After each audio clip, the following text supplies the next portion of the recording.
বাঙালির চরিত্রের বৈশিষ্ট্য হচ্ছে ভ্রমণপ্রিয়তা, আর আমরাও সেই বৈশিষ্ট্যের ব্যতিক্রম নই। তাই সুযোগ পেলেই বেরিয়ে পড়ি চারিদিকটা ঘুরে দেখতে, নানান জায়গা এক্সপ্লোর করতে।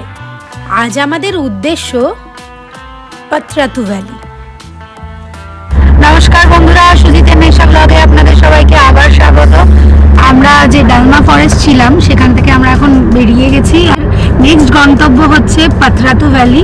আর ডালমা ফরেস্ট থেকে পাত্রাতু ভ্যালির ডিস্টেন্স হচ্ছে 168-70 মতো হবে, আর সময় লাগবে পৌঁছাতে 3 ঘন্টা। দেখতে থাকুন রাস্তার ভিউ। আর পাত্রাতু ভ্যালিতে গিয়ে আমরা কোথায় থাকি, সেখানকার অ্যাম্বিয়েন্স কেমন, রিসোর্টটাই বা কেমন, সাথে খাবার দাবার কেমন, সবকিছুই আপনাদের সঙ্গে শেয়ার করে নেব।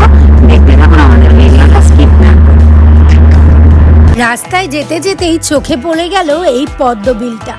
নিজেকে আর সামলে রাখতে পারলাম না, রাস্তার পাশে গাড়ি দাঁড় করিয়েই নেমে পড়লাম ফুল তোলার উদ্দেশ্যে। আমরা নেমে পড়েছি পদ্মফুল দেখে, আর এই বাচ্চারা আমাদের মানে তুলে এনে দিয়েছে পদ্মফুল, সাথে এই বীজ,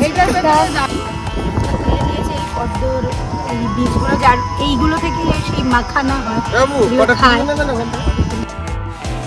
কিছুটা সময় এই পদ্মবিলের পাড়ে কাটিয়েই আবার আমরা চললাম আমাদের গন্তব্যের দিকে।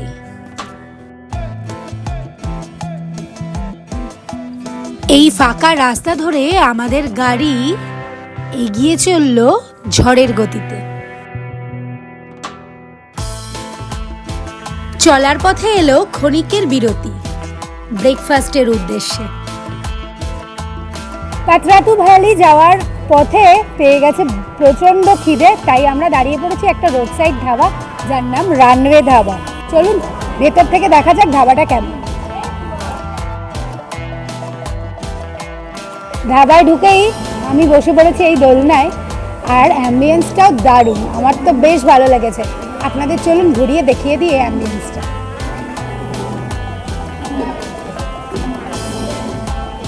এইরকম সবার বসার জন্য সিটিং অ্যারেঞ্জমেন্ট তো আছেই, সাথে পার্সোনালি বসার জন্য সাইডে খুব সুন্দর করে ডেকোরেশন করে সিটিং অ্যারেঞ্জমেন্ট করা আছে। ব্রেকফাস্টে আমরা ধোসা আর পুরি সবজি অর্ডার করে দিয়েছি অলরেডি। যতক্ষণে আসে ততক্ষণ একটু কফি দিয়েই কাজ চালিয়ে, আর এই কফিটার দাম মাত্র 50 টাকা। দারুণ, একদম কড়া, মিষ্টিটা একটু বেশি, কিন্তু কফিটা ফাটাফাটি হয়েছে।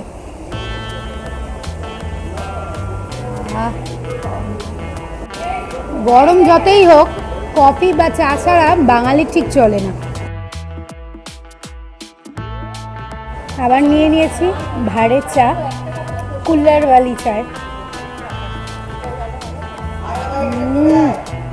দারুণ, এলাচের একটা ফ্লেভার আছে, একদম ঘন, দারুণ।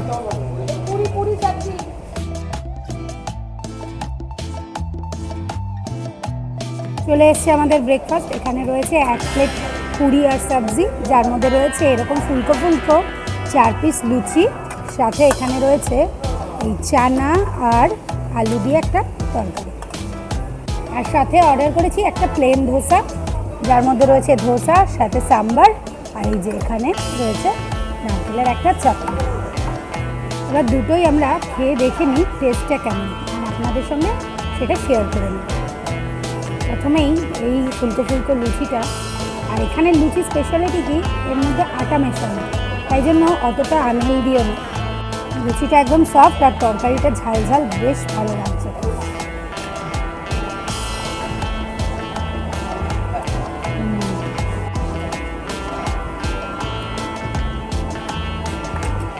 তরকারিটা নুন মিষ্টি একদম দরকার, দারুণ। লুচিটা দিয়ে এটা যাচ্ছেও বেশ ভালো। এখানে নিয়ে নিয়েছি আমি মশালা ধোসা, যার মধ্যে রয়েছে এরকম আলুর পুর, এই যে ভেতরে আছে গাজর, সাথে বিট, পেঁয়াজ, সব কিছু মিক্সড একটা সবজি দিয়ে ভেতরের পুরটা। আলুর সবজিটা বেশ দেখে ট্যাঙ্গি ট্যাঙ্গি মনে হচ্ছে, টমেটো দেওয়াও আছে, আর এখানে রয়েছে সাম্বার, যার মধ্যেও রয়েছে সবজি। এবার সাম্বারে এটা ডিপ করে একদম নরম নরম ধোসাটা।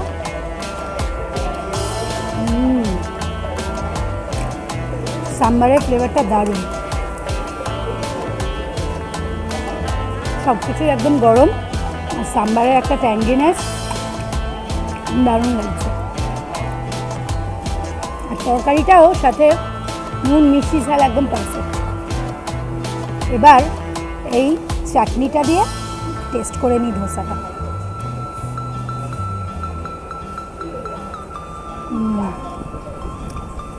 এটা হচ্ছে নারকেল আর পিনাটস একটা চাটনি, নন স্পাইসি, খুব একটা স্পাইসি না, আর পিনাটের ফ্লেভারটা দারুণ লাগছে। আমার তো পুরি সবজিটাও দারুণ লেগেছে, সাথে এই ধোসাটা। খাবার দাবার আমার ওভারঅল খুব ভালো লেগেছে। এই মশালা ধোসাটার দাম হচ্ছে 80 রুপিস, আর সাথে পুরি সবজিটার দাম হচ্ছে 50 টাকা। আর এই এখানে একটা প্লেন ধোসা রয়েছে যার দাম 60 টাকা, আর আমরা যে চাটা খেয়েছি তার দাম হচ্ছে 20 টাকা।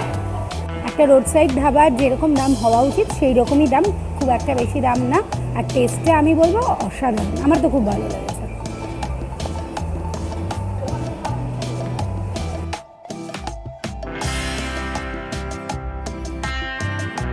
মানে আমরা অর্ডার করে দিয়েছি রাবড়ি, রাবড়িটা একদম ঠান্ডা ঠান্ডা, আর এটা কলকাতার রাবড়ির মতো না, এটা মাখা রাবড়ি। খেয়ে দেখে নি কেমন।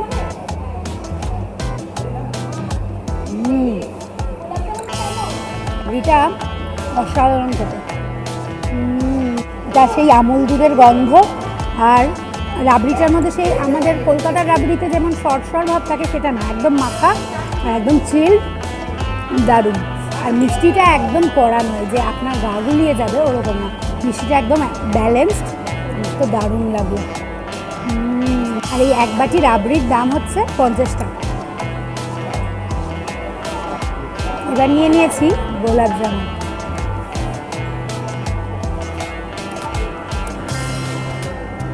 গোলাপ জামুন বেসিক্যালি না, যেটা আমাদের লেডিকিনি হয় সেই রকম, কেননা গোলাপ জামুনের ভেতরটা একটু লালচে ধরনের হয়, এটা সেটা নেই। তবে খেয়ে দেখি কেমন খেতে।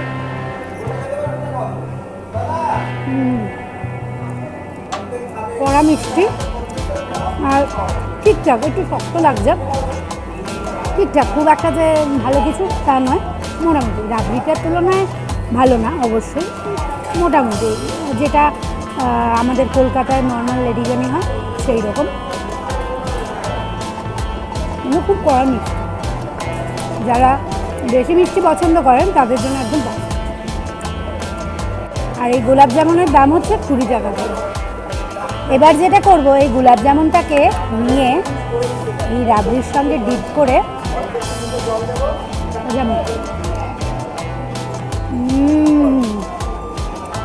কম্বিনেশনটা অসাম। এটা লাইট মিষ্টি, এটা কড়া মিষ্টি।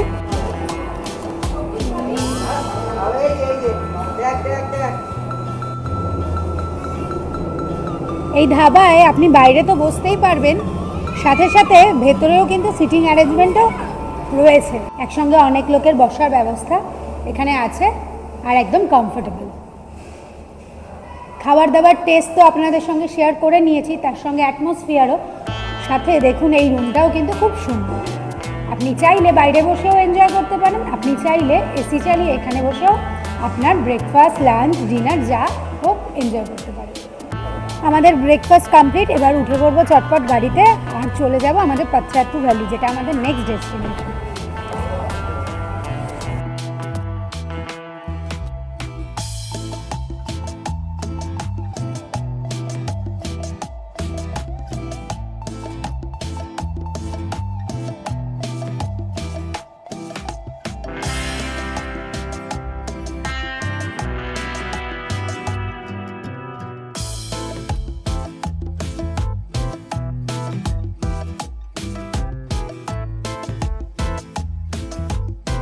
পাত্রাতু ভ্যালি যাওয়ার পথেই রয়েছে এত সুন্দর একটা সান টেম্পল, আর সেটাই দেখতে আমরা নেমে পড়েছি। চলুন আপনাদেরও একটু ঘুরে এই সান টেম্পলটা দর্শন করি। এই যে সামনে দেখতে পাচ্ছেন এটাই হচ্ছে সেই মন্দির, সূর্য মন্দির। এবার চলুন যাওয়া যাক উপরে। এই মন্দিরটি হচ্ছে কোণারকের সূর্য মন্দিরের পরে দ্বিতীয় সবথেকে বড় সূর্য মন্দির।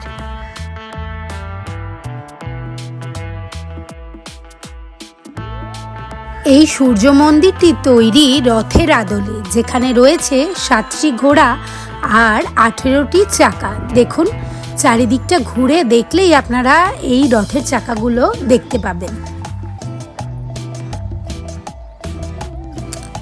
এই মন্দিরটা সকাল 5টার সময় খুলে যায়, আবার 12টার সময় বন্ধ হয়ে যায়। যেহেতু এখন 12টা বেজে গেছে, এখন মন্দিরটা বন্ধ আছে। আবার মন্দিরটা খুলবে দুপুর 2টোর সময়, আবার বন্ধ হওয়ার টাইম সন্ধে 6টা। টাইমটার গ্যাপিংয়ের মধ্যে রেখেই আপনাদের আসতে হবে।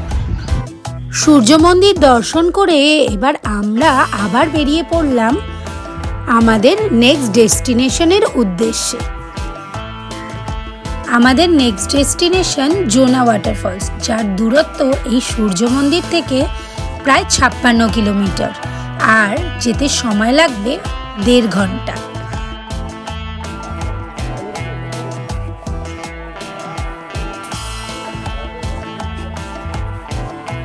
এখন আমরা নেমে পড়েছি জোনা ওয়াটারফলস দেখার জন্য। এরপরে আমরা যাব সীতা ফলস, তারপরে হচ্ছে হুড্রু। যাচ্ছি আমরা জোনা ফলসের দিকে।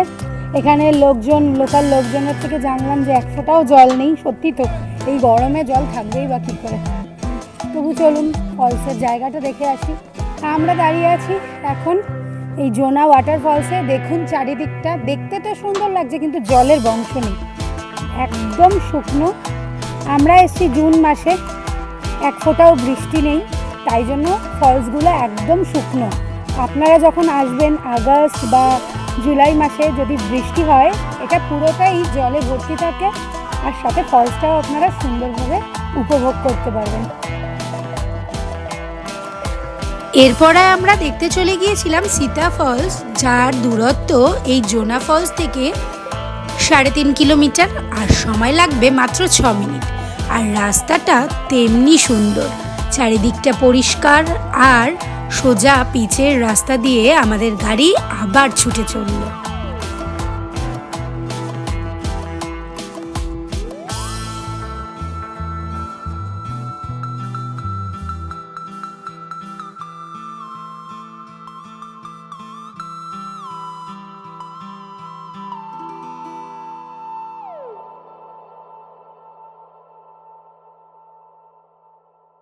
পাথরাতু ভ্যালি যাওয়ার পথে আমরা নেমে পড়েছি আর একটা ওয়াটারফলস দেখতে, যার নাম সীতা ওয়াটারফলস। 250খানা সিঁড়ি নেমে আমাদের যেতে হবে নিচে, সেখানেই রয়েছে ওয়াটারফলসটা। কিন্তু এখন এত গরম, এত তাপমাত্রা, তার মধ্যে বৃষ্টি হয়নি, তাই জলপ্রপাত একদম শুকনো, সুতরাং জল মনে হয় না দেখতে পাবো। চলুন দেখি কতটা কি দেখতে পাই, আর আপনাদের সঙ্গে সেটা শেয়ার করে দেবো। এখানে গাড়ি পার্কিংয়ের ফিজ হচ্ছে 30 টাকা, আর এখানে এন্ট্রি ফি হচ্ছে 10 টাকা করে পার হেড। আপনারা যদি নিজেদের গাড়ি নিয়ে আসেন তবে আপনাদের এই টাকাটা দিয়েই গাড়ি দাঁড় করাতে হবে। এই যে দেখতে পাচ্ছেন সীতা ওয়াটারফলস, কিন্তু যেরকমটা ভেবেছিলাম জল একদমই নেই, একদমই ড্রাই। বৃষ্টি হলে আপনি জল পাবেন, এখন যা গরম, এই ওয়েদারে তো কোনো সময় জল পাওয়া মুশকিল, প্রচণ্ড গরম। এরপর আমাদের নেক্সট ডেস্টিনেশন হুন্ড্রু জলপ্রপাত, আর যার ডিস্টেন্স এই সীতা ফলস থেকে মাত্র 24 কিলোমিটার, আর টাইম লাগবে 46 মিনিট মতো। আমাদের গাড়ি আবার ছুটে চলল এই সুন্দর পথ ধরে। জিওগ্রাফিতে ছোটবেলায় এই হুন্ড্রুর নাম সঙ্গে পরিচিত হয়েছিলাম। এটা রাঁচির একটা বিখ্যাত জলপ্রপাত, আর এখানে 4 হুইলারের জন্য এন্ট্রি ফি হচ্ছে 30 টাকা, আর পার পার্সন এন্ট্রি ফি হচ্ছে 10 টাকা। এন্ট্রি ফিটা দিয়েই আমরা ঢুকে গেলাম ভেতরে।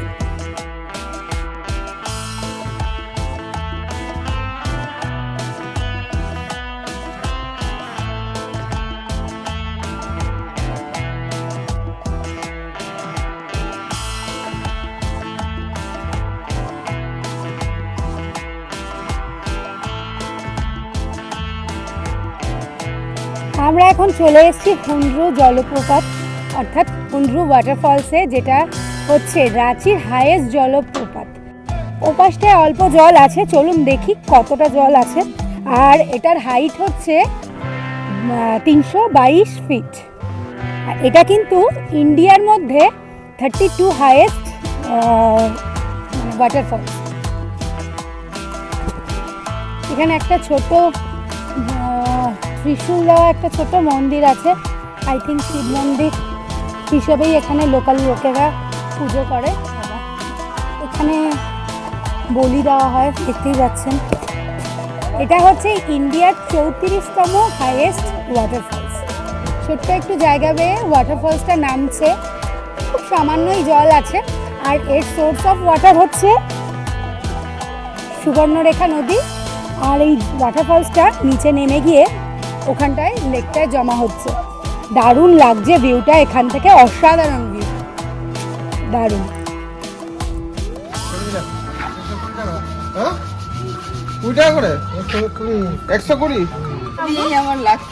এটা কত দাম? এটা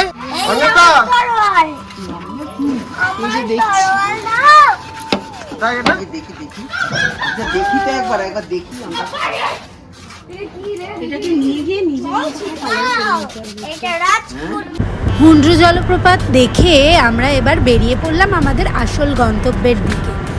কিন্তু বাঙালি বলে কথা, আবার এক বিরতি। হ্যাঁ, এবার এটা লাঞ্চ ব্রেক।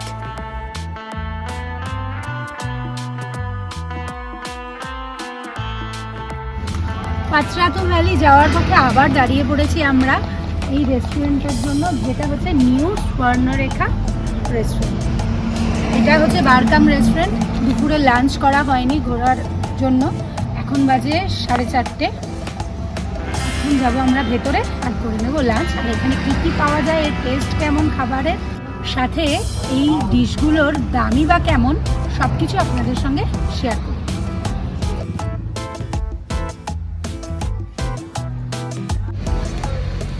এছাড়াও এরকম বাইরেও সিটিং অ্যারেঞ্জমেন্ট বেশ সুন্দর করে করা আছে। আমাদের লাঞ্চ চলে এসছে। এখানে আছে chicken egg noodles, egg chicken fried rice, আর এখানে রয়েছে চিলি চিকেন।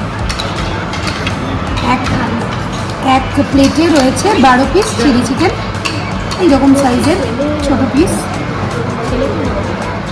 দেখে তো বেশ ভালো লাগছে, স্পাইসি মনে হচ্ছে। আমি অল্প অল্প করে দুটোই নিয়ে নিই। দেখতেই পাচ্ছেন ভেতরে এরকম বড়ো সাইজের চিকেন, যেগুলো পকোড়ার চিকেন হয় ওগুলোই কেটে দেওয়া। সাথে আমি অল্প করে রাইসও নিয়ে নিচ্ছি একবার। রাইসটার মধ্যে দেখুন প্রচুর পরিমাণে ভেজিস, সাথে চিকেন ছোট ছোট করে কেটে দেওয়া, আর হালকা রেডিশ একটা টেক্সচার। চিকেনটা চিকেনটাও দেখে তো দারুণ মনে হচ্ছে, একদম স্পাইসি, একদম লঙ্কায় ভরা। এবার টেস্ট করার পর প্রথমেই আমি যেটা টেস্ট করে নেব এই রাইসটা উইথ চিলি চিকেন।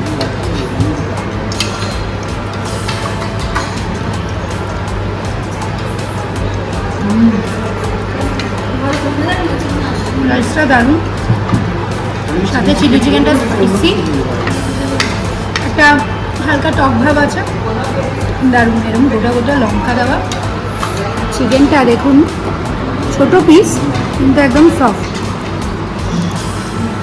আর কোটিংটা একদমই কম, চিকেনটাই বেশি, দারুণ দেখুন। রাইসটাও খুব সুন্দর,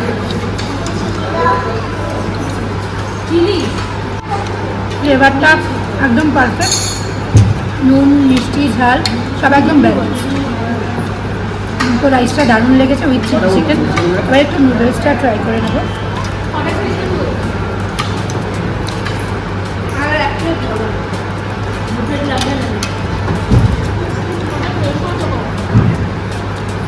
অতটা স্পাইসি না, চিকেনগুলো মুখে পড়ছে, সাথে রয়েছে অনেক ভেজি, ক্যাপসিকাম, গাজর।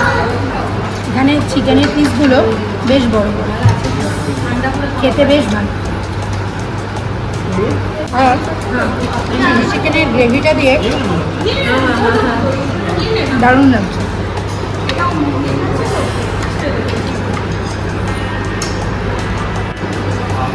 খাওয়া দাওয়াটা কমপ্লিট করে দেখা হচ্ছে আপনাদের সঙ্গে বাড়ি।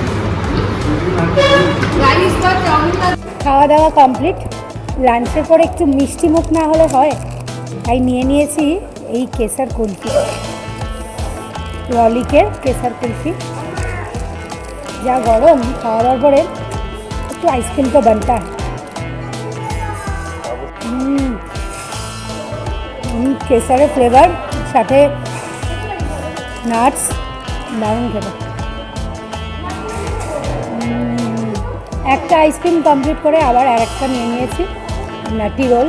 দেখুন ওপর থেকে একদম ক্রিস্পি নাটস মোড়া, একটা হালকা চকলেটের লেয়ার। খেয়ে দেখিনি, ভেতরে ভ্যানিলা আইসক্রিম, দারুণ।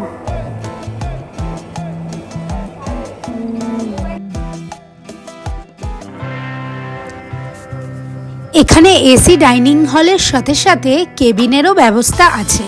আপনি চাইলে ফ্যামিলি মেম্বার বা ফ্রেন্ডসদের সঙ্গে আলাদা করে বসে টাইম স্পেন্ড করতে পারেন, আর সাথে এনজয় করতে পারেন আপনার লাঞ্চ, ডিনার বা ব্রেকফাস্ট।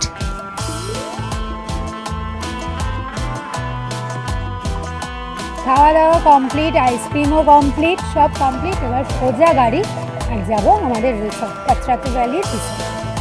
এইবার মাঝে আর কোনো বিরতি নয়, এবার নেক্সট ডেস্টিনেশন আমাদের পাত্রাতু ভ্যালি। আর আমাদের পাত্রাতু ভ্যালি পৌঁছাতে পৌঁছাতে অনেকটা রাত হয়ে গেছিল, প্রায় 8:30 বেজে গিয়েছিল। আমরা চলে এসেছি আমাদের পাত্রাতু ভ্যালির রিসর্টে, যার নাম ছিল সরোবর বিহার। হোটেলের ঠিক সামনেই রয়েছে সুন্দর একটা পার্কিং অ্যারেঞ্জমেন্ট, যেখানে ইজিলি আপনাদের গাড়ি আপনারা পার্কিং করতে পারেন। হোটেলের ঢোকা মাত্রই চোখে পড়লো এরকম একটা সুন্দর সিটিং অ্যারেঞ্জমেন্ট, যেখানে রয়েছে সোফা, সাথে টি টেবিল, আর চারিদিকটা খুব সুন্দর করে ডেকোরেশন করা, ওয়েল ফার্নিশড, সাথে একদম পরিষ্কার পরিচ্ছন্ন।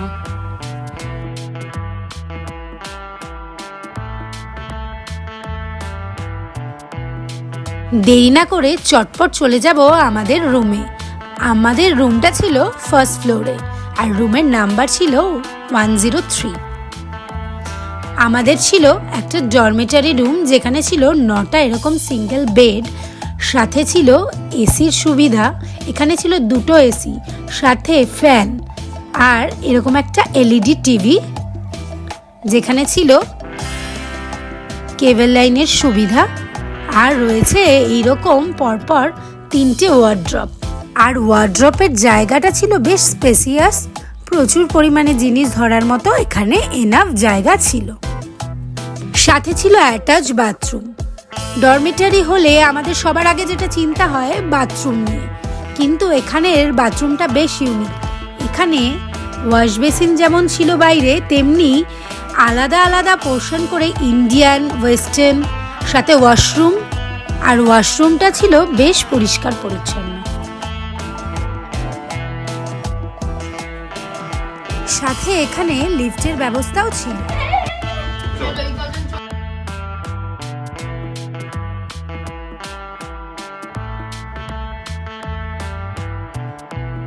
আমরা চলে এসেছি ডিনারের জন্য। দেখুন ডিনারের জায়গাটাও কিন্তু খুব সুন্দর করে সাজানো গোছানো, ওয়েল ফার্নিশড, আছে এসির ব্যবস্থা, সব কিছুই দারুণ। আমাদের রাতের ডিনার চলে এসছে। এখানে রয়েছে গরম গরম ধোয়া ওঠা ডাল, সাথে রয়েছে ঝুড়ো আলু ভাজা, আর রয়েছে চিকেন।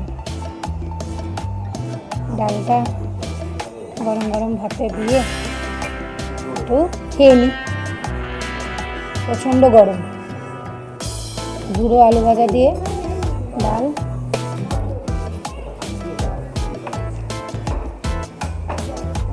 ভালো, একদম ধোয়া ওঠা, একদম গরম গরম, নুন মিষ্টি একদম পারফেক্ট। আর আলু ভাজাটা মুচমুচে, বেশ ভালো লাগছে। সারাদিন পরে এরকম একটা ভাত ডাল খেয়েও যেন একটা শান্তি। ডালটা একদম জিরে, শুকনো লঙ্কা ফোড়নের ডাল, দারুণ।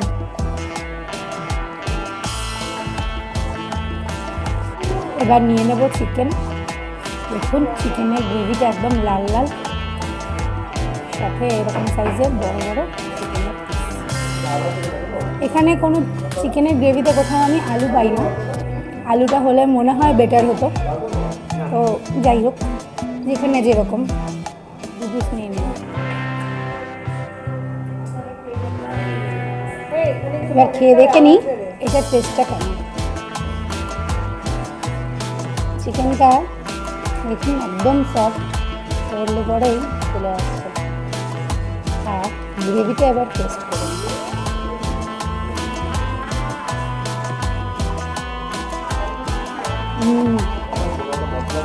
দারুণ,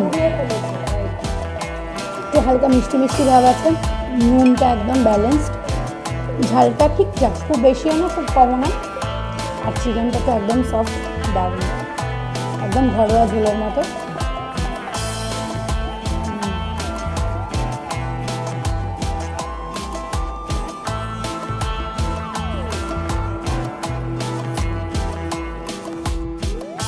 আজকে অনেকটা পথ জার্নি করে এসেছি, তাই খেয়ে দিয়ে আর টাইম ওয়েস্ট না করে চলে যাব সোজা ঘরে। আর আপনাদের যদি আমাদের ভিডিওটা ভালো লেগে থাকে তবে লাইক, শেয়ার আর কমেন্ট করতে ভুলবেন না। দেখা হচ্ছে নেক্সট ভিডিওতে। Till then, tata.